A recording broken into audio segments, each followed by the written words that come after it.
My name is Judy, and I'm 57 years old.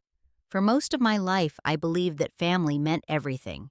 I trusted my son Kevin with my whole heart, watched him grow into what I thought was a responsible man, and felt proud every time someone complimented me on raising such a wonderful boy. I never imagined that the person I love most in this world would be the one to shatter my trust so completely. What happened that Tuesday afternoon at the bank changed everything I thought I knew about my own family. Before I tell you what happened that Tuesday afternoon, let me know where you're watching from. And don't forget to hit that like button and subscribe. You'll want to hear how this story unfolds. I've lived in Springfield, Oregon my entire adult life. 35 years working at the same local insurance company where everyone knew my name and my story. The town isn't much to look at, just wide streets lined with maple trees and houses that have seen better days, but it's home. My husband passed away 3 years ago from a sudden heart attack, leaving me with memories that still make me smile and a substantial life insurance payout that was supposed to secure my future. Kevin is my only child, 32 years old, and working as an IT technician for a tech company downtown. He married Sarah 2 years ago in a beautiful ceremony that I helped pay for every penny worth seeing the happiness on his face as he said his vows. Sarah worked part-time at a hair salon called Lux Locks, doing nails and helping with appointments. She had this way of laughing that filled a room, blonde hair that caught the light just right, and a smile that made everyone around her feel special. Growing up, Kevin was the kind of child every mother dreams of having. He brought home good grades, helped elderly neighbors with their groceries, and never gave me a moment's real worry. Even as a teenager, when his friends were getting into trouble, Kevin stayed focused on his studies and his part-time job at the local electronics store. He was responsible, thoughtful, and genuinely caring. When his father got sick, Kevin drove 2 hours every weekend from college to help with hospital visits and doctor appointments. After the wedding, I was thrilled to see Kevin and Sarah building their life together. They rented a small apartment downtown, nothing fancy but clean and comfortable. When they mentioned wanting to buy a house, I didn't hesitate to help with the down payment. $20,000 seemed like a small price for my son's happiness and stability. When they needed money for furniture, car repairs, or unexpected expenses, I was always there. That's what mothers do, right? My total assets after my husband's death came to approximately $350,000. The life insurance policy was generous, and we had been careful savers throughout our marriage. I kept most of it in a high-yield savings account at First National Bank, earning modest interest while I figured out my retirement plans. Kevin had been added to my account with power of attorney privileges, something my lawyer suggested for emergencies. If something happened to me, if I became ill or incapacitated, Kevin would be able to handle my financial affairs without legal complications. The arrangement made perfect sense at the time. Kevin was trustworthy, financially responsible, and genuinely concerned about my well-being. He would call every few days to check on me, stop by for dinner, at least twice a week, and always remembered important dates like my birthday and my wedding anniversary. Sarah seemed to genuinely care about me too, asking about my health, complimenting my cooking, and treating me like the mother she'd lost when she was young. There were no warning signs, no reasons to doubt the decisions I'd made or the trust I'd placed in my son.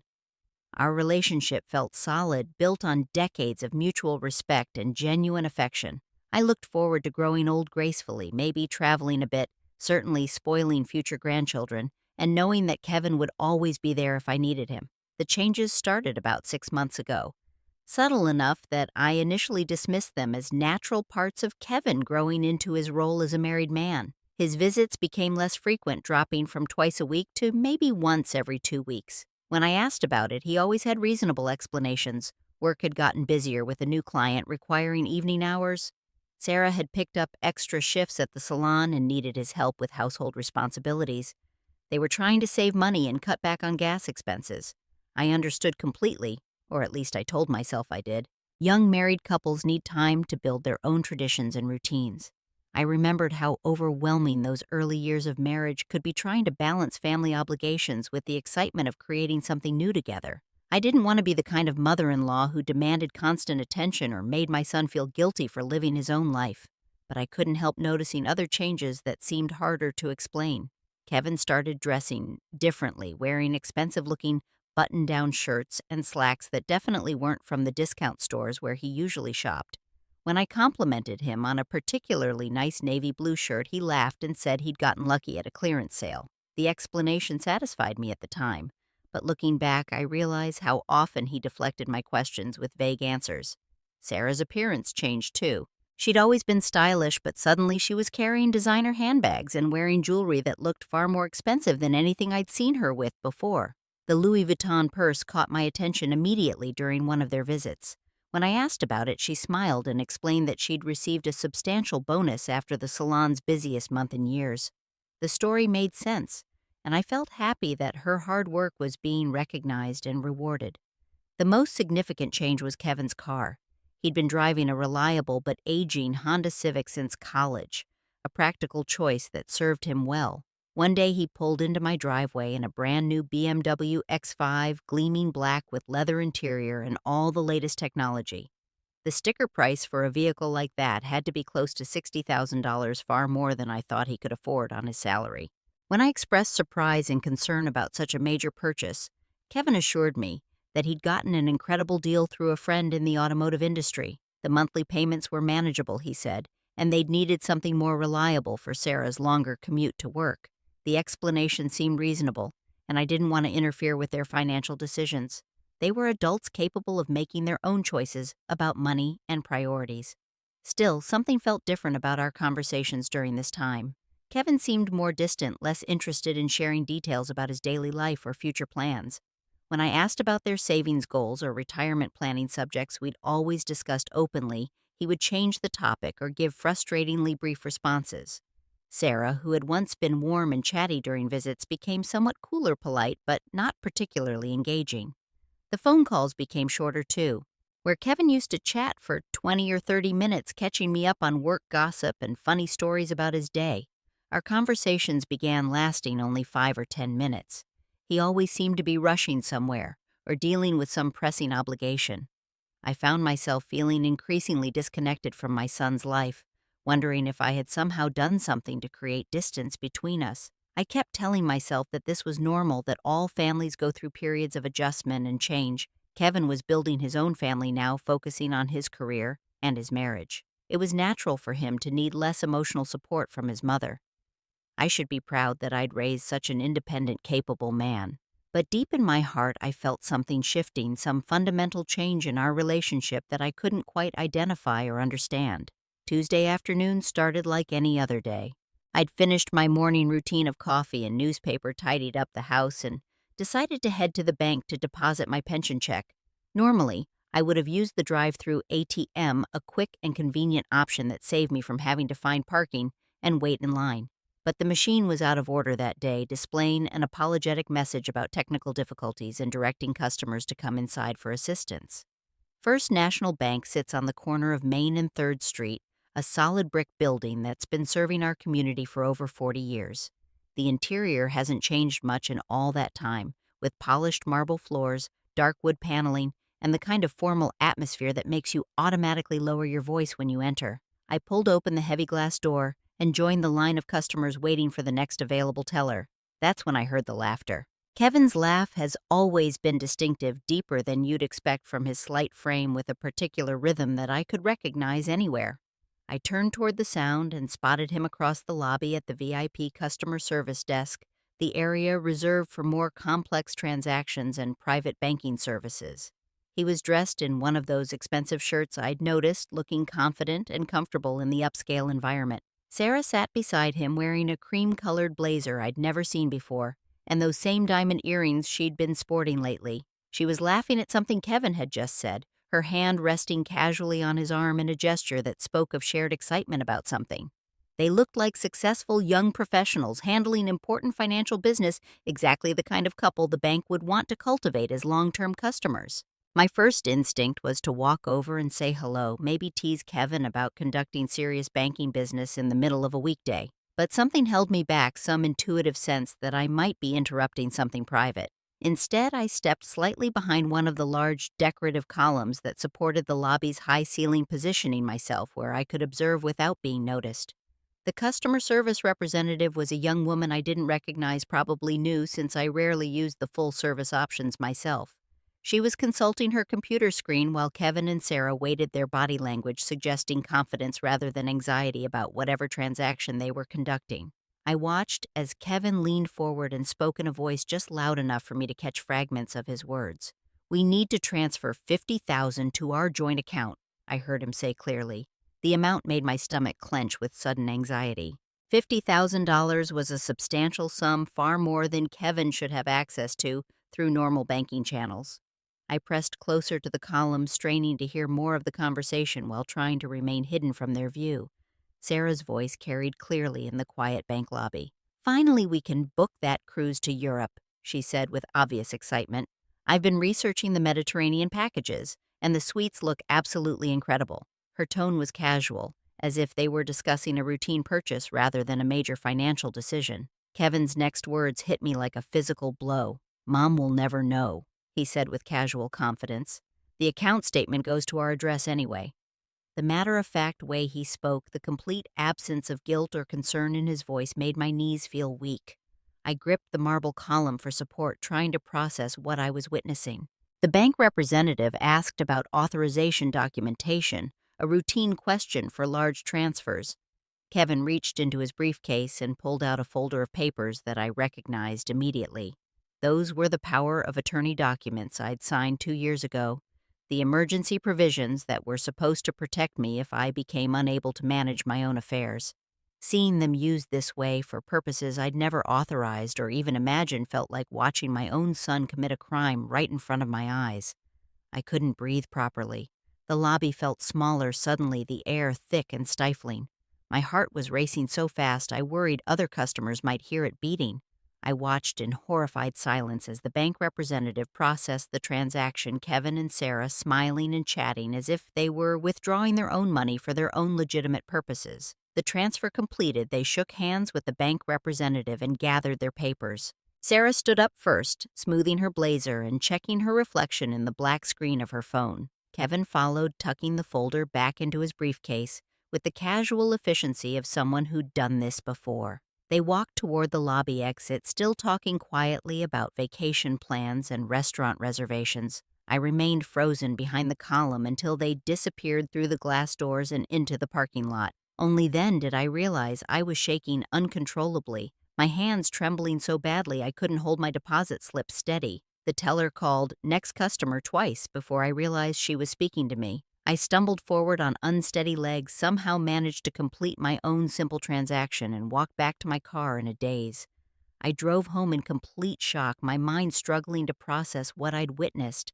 Once inside my house, I sat at the kitchen table and tried to think clearly about what I needed to do next.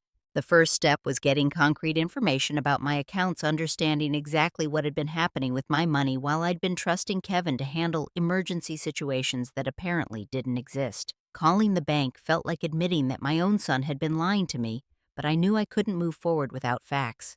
I asked for detailed statements covering the past 6 months, requesting both paper copies and electronic versions to ensure I had complete records.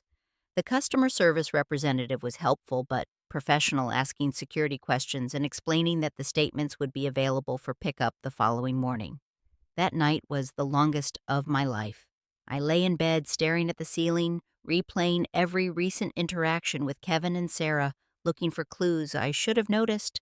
The expensive clothes, the new car, the designer accessories, Sarah's sudden attitude changes Kevin's evasiveness about their finances. All of it made horrible sense now that I knew they'd been systematically stealing from me. The next morning I was waiting when the bank opened. The statements told a story that was even worse than I'd imagined. Over the past 6 months, there had been 11 separate transfers from my savings account to Kevin and Sarah's joint account. The amounts ranged from $8,000 to $50,000, each one accompanied by Kevin's forged signature and fabricated explanations. Medical emergency, home repair, car accident, educational expenses, creative lies that covered their theft with legitimate-sounding reasons. The total amount stolen was $120,000, more than a third of my entire life savings. I sat in my car in the bank parking lot, studying the statements and feeling physically sick. This wasn't a momentary lapse in judgment or a desperate response to unexpected circumstances. This was systematic, calculated theft spread over months, planned and executed with careful attention to avoiding detection. I called Mrs. Henderson, my next-door neighbor and closest friend, because I needed to tell someone what was happening before I lost my mind completely. She listened in horrified silence as I explained what I'd discovered, occasionally gasping or muttering, "Oh, honey," in response to particularly shocking details. When I finished, she was quiet for a long moment before sharing information that made everything even worse. "Judy," she said carefully, "I've seen Kevin and Sarah at your house several times when you were at work. I thought you knew about it, so I didn't mention anything. They were carrying boxes out to their car, looking like they were moving things. I assumed you'd ask them to help with cleaning or organizing." The implication hit me immediately. They hadn't just been stealing money. They'd been taking physical items from my house, probably while I was at the insurance office and couldn't catch them. I rushed home and went through my important documents with growing horror. My safety deposit box keys were missing. Several savings bonds that I kept in my home safe had disappeared. Most devastating of all, my grandmother's diamond engagement ring was gone. It had been sitting in my jewelry box for years, a precious family heirloom that I'd planned to pass down to Kevin's future children. Sarah had been wearing it to dinner last month, and I'd been too trusting to realize she was wearing my own stolen property. The sense of violation went far beyond the financial theft. They had been coming into my home, going through my personal belongings, taking whatever they wanted while I was working to support myself and plan for retirement. The betrayal felt complete, touching every aspect of my relationship with my son and destroying trust I'd spent 32 years building. I spent the rest of that day documenting everything I could remember about recent changes in Kevin and Sarah's lifestyle, creating a timeline that would help me understand the full scope of their deception. The new clothes, the expensive dinners they'd mentioned, the luxury car, the designer accessories, all of it purchased with money stolen from the woman who had given Kevin life and loved him unconditionally since the day he was born. I knew I had to confront Kevin directly before taking any legal action. Part of me still hoped there might be some explanation, some misunderstanding that could somehow make this situation less horrible than it appeared. Maybe there was financial trouble they'd been too proud to discuss with me. Maybe Sarah had medical bills they couldn't afford. Maybe there was some reason for their actions that would help me understand how my loving son had become someone I didn't recognize. I called Kevin that evening and asked him to come over the next day for a serious conversation. My voice must have conveyed unusual urgency because he agreed immediately, promising to stop by after work. I spent hours preparing for that conversation, organizing the bank statements and trying to decide how to approach such a devastating topic. Should I be angry? Hurt, disappointed? I felt all of those emotions and more, but mostly I felt confused about how to handle the worst crisis of my life. Kevin arrived at 6 o'clock looking relaxed and confident in yet another expensive shirt I'd never seen before. He kissed my cheek like always and asked about my day, maintaining the pretense of our normal relationship, even though he must have known something was wrong based on the tone of my phone call. I led him into the living room and placed the bank statements on the coffee table between us. "Care to explain these?" I asked, keeping my voice as steady as possible. Kevin glanced at the papers, and I watched his expression change from casual interest to recognition to something that looked almost like relief. For just a moment, I thought he might confess everything and ask for forgiveness. Instead, he leaned back in his chair and met my eyes with surprising calm. "Mom, I was going to tell you about this." He began, his voice taking on the reasonable tone he'd always used when explaining away childhood misbehavior. "Sarah has been having some health problems that required expensive treatments. We didn't want to worry you with the details, so we borrowed against your account temporarily. We're planning to pay everything back as soon as my next promotion comes through." The lie was so smooth and confident that for a split second I almost wanted to believe him. But I'd seen them at the bank, heard them talking about luxury cruises and vacation plans. There were no medical bills, no temporary emergency that justified stealing over $100,000 from their victim. I looked at my son and saw a stranger who happened to share Kevin's face and voice. "What health problems?" I asked directly. "And why didn't you ask me for help instead of just taking the money without permission?" Kevin's confident expression flickered slightly, suggesting he hadn't expected me to push for details. He was accustomed to my trusting acceptance of his explanations, my willingness to believe whatever story he offered. He tried a different approach. "Mom, you're getting older and managing this much money is becoming too complicated for someone your age.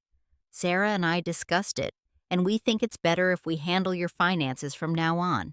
We're your family. Eventually, everything will be ours anyway, so what's the difference if we access it now or later?" The casual cruelty in those words took my breath away. Kevin was talking about my money, my life savings, my security as if it already belonged to him and Sarah, as if my continued existence was just an inconvenient delay in their inheritance plans. I had raised this man, changed his diapers, sat up with him through childhood illnesses, celebrated every achievement, and comforted him through every disappointment. Now he was treating me like an obstacle to his financial goals. Sarah appeared in the doorway then, having let herself in through the back door with the spare key I'd given them months ago. She was carrying her Louis Vuitton handbag and wearing my grandmother's diamond ring without any apparent shame or concern about being caught. Her presence felt like an intrusion, but also like an opportunity to hear her perspective on this betrayal. "We've been taking care of you all this time," Sarah said, settling into Kevin's chair and speaking as if I should be grateful for their attention. "Do you know how expensive it is to check on you to maintain this relationship? The gas money, the time away from our own lives, the emotional energy of dealing with your needs and concerns. We deserve some compensation for all of that effort." I stared at her in complete amazement. Sarah was describing the normal responsibilities of family relationships as if they were burdensome obligations that entitled her to steal from me. In her mind, spending time with Kevin's mother was such an inconvenience that it justified taking my life savings to pay for their luxurious lifestyle. Kevin nodded along with Sarah's words, as if she was making perfect sense. "Besides, Dad would have wanted us to be comfortable," he added.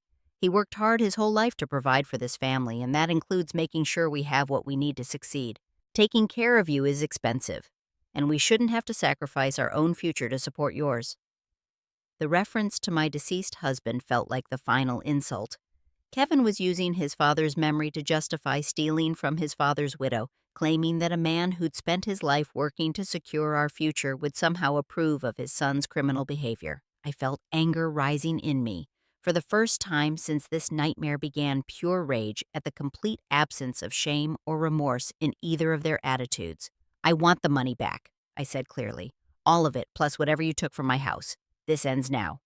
Kevin and Sarah exchanged glances, and I saw something that looked almost like amusement in their expressions. They weren't taking my demands seriously, weren't considering the possibility that I might actually do something to stop them. "It's too late for that," Kevin replied calmly. "We've already invested most of it in property and other assets. Besides, we have all the legal documents giving us access to your accounts. Take us to court if you want, but you sign those papers yourself. Good luck proving we did anything wrong."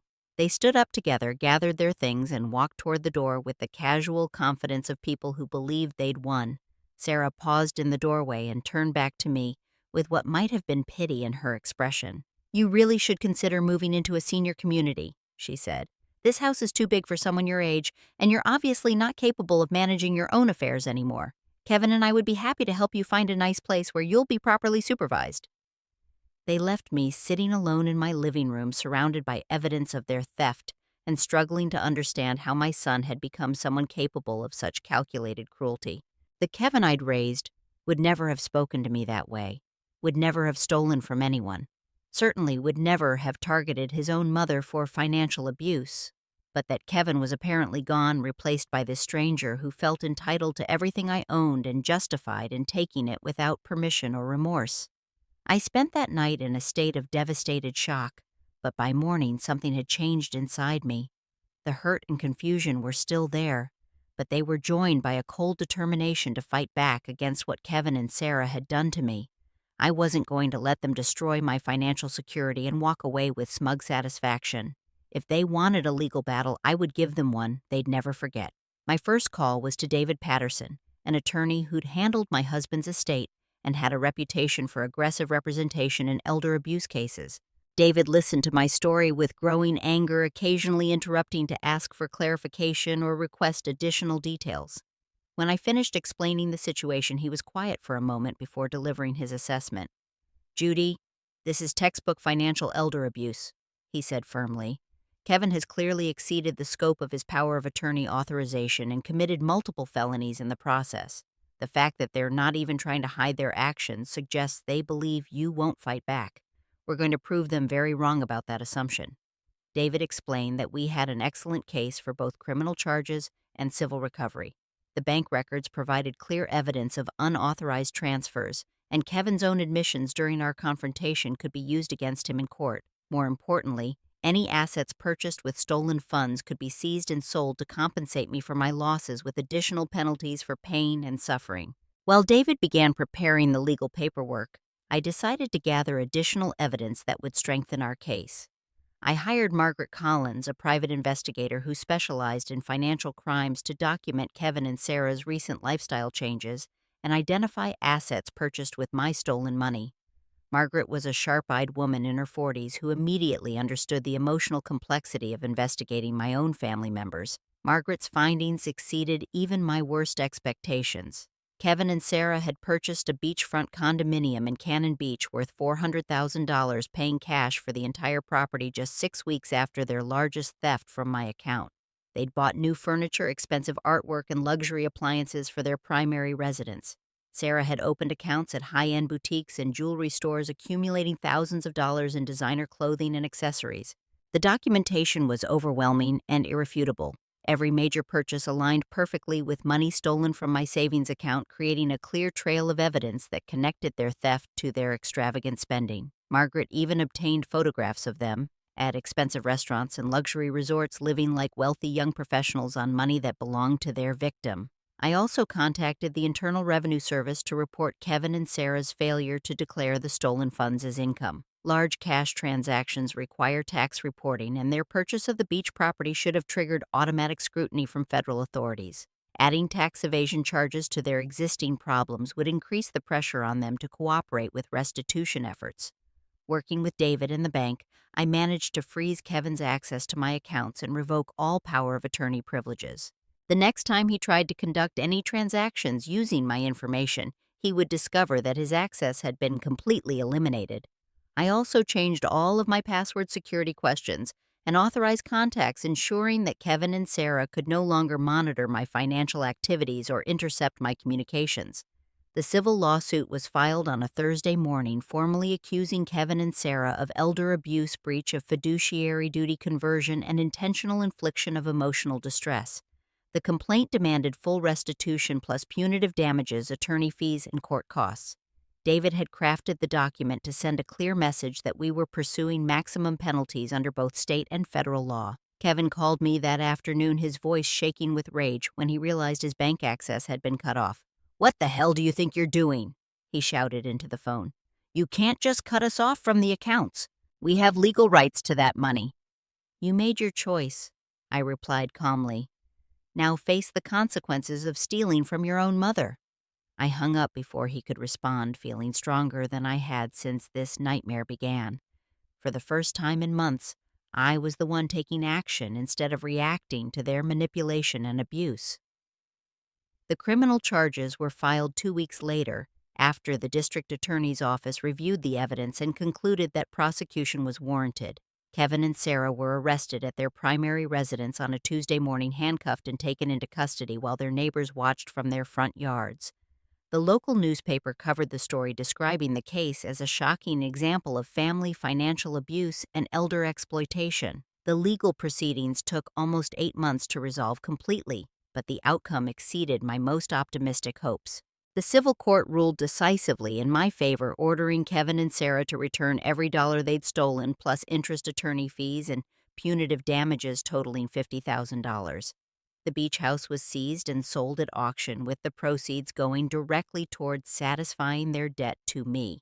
Kevin's criminal case resulted in a guilty plea to multiple felony charges, earning him 18 months in county jail and 5 years of probation. Sarah received a suspended sentence in exchange for her cooperation in identifying and returning stolen property, but her conviction meant she would never again be able to work in financial services or positions involving access to other people's money. The stress of the legal battle and financial ruin destroyed Kevin and Sarah's marriage within 6 months. Sarah filed for divorce while Kevin was still in jail, claiming that she'd been manipulated into participating in crimes she never would have committed on her own. The divorce proceedings became another battlefield over assets and debts, further depleting whatever resources they'd managed to hide from the court-ordered restitution. During this period, Kevin made several attempts to contact me from jail, writing letters that alternated between apologies and accusations. Sometimes he claimed to be genuinely sorry for what he'd done, promising that he'd learned his lesson and wanted to rebuild our relationship when he was released. Other times, he blamed me for pursuing legal action against my own family, insisting that I was destroying his life over money that should have been his inheritance anyway. I read every letter but responded to none of them. David had advised me that any communication with Kevin during the legal proceedings could potentially be used against me, and I wasn't emotionally ready to engage with his attempts at manipulation or reconciliation. The letters revealed that Kevin still didn't fully understand the gravity of what he'd done or accept complete responsibility for his choices. When Kevin was finally released from jail, he came to my house one evening looking older and thinner than I remembered. He stood on my front porch holding a small bouquet of grocery store flowers and asked if we could talk. I let him inside but made it clear that this conversation wouldn't automatically restore our relationship or grant him forgiveness he hadn't yet earned. "Mom, I know I made terrible mistakes." He began, his voice carrying a humility I hadn't heard in years. "I was selfish and greedy, and I hurt the person who loved me most in the world. I can't undo what I did, but I want you to know that I understand how wrong I was. I'm ready to spend the rest of my life making amends for what I put you through." I listened to his words carefully, looking for signs of genuine remorse versus calculated manipulation designed to restore his access to my resources. Kevin seemed sincere in his regret, but I'd learned the hard way that his sincerity could be convincing, even when it was completely false. Trust, once broken as thoroughly as he'd broken mine, couldn't be rebuilt with a single conversation and a bouquet of wilted flowers. "I forgive you, Kevin," I told him honestly. "But forgiveness doesn't mean forgetting what happened or pretending that everything can go back to the way it was before. Trust is something you'll have to rebuild over years, not words. And there will be conditions and boundaries that weren't necessary when I believed you were the man I thought I'd raised." Kevin nodded, as if he understood, but I could see disappointment in his eyes when he realized that his apology wasn't going to immediately restore his previous position in my life. He'd expected forgiveness to come with restored privileges and renewed access to my emotional and financial resources. Instead, I was offering him the opportunity to slowly earn back a limited relationship based on his future behavior rather than his past promises. I'd spent months working with David to restructure my legal and financial arrangements, ensuring that no individual family member would ever again have the power to abuse my trust the way Kevin had. My assets were now held in an irrevocable trust with David's law firm serving as trustee, removing the temptation for family members to view my money as their inheritance while I was still alive and needing it for my own care. The experience of financial abuse and family betrayal had changed me in ways that went far beyond legal documents and bank account structures. I'd learned that unconditional trust, even within families, could be dangerous when it created opportunities for exploitation. I'd discovered that love and manipulation could coexist in the same relationship, making it essential to verify people's actions rather than simply believing their words. Through a support group for elder abuse survivors, I met other people who'd experienced similar betrayals at the hands of trusted family members. Hearing their stories helped me understand that Kevin's behavior wasn't a reflection of my failures as a mother, but rather a choice he'd made about the kind of person he wanted to be. I wasn't responsible for his decisions, and I wasn't obligated to enable his irresponsibility out of misplaced guilt or maternal duty. The support group also introduced me to William, a 72-year-old retired teacher whose daughter had stolen his retirement savings to fund her gambling addiction. William's journey through betrayal, legal action, and eventual healing provided a roadmap for my own recovery process.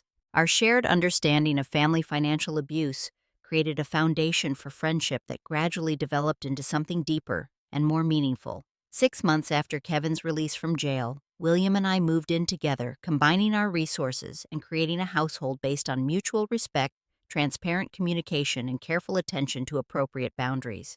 We traveled together, pursued shared interests in gardening and local history, and built a life focused on our own happiness rather than trying to manage or fix other people's problems.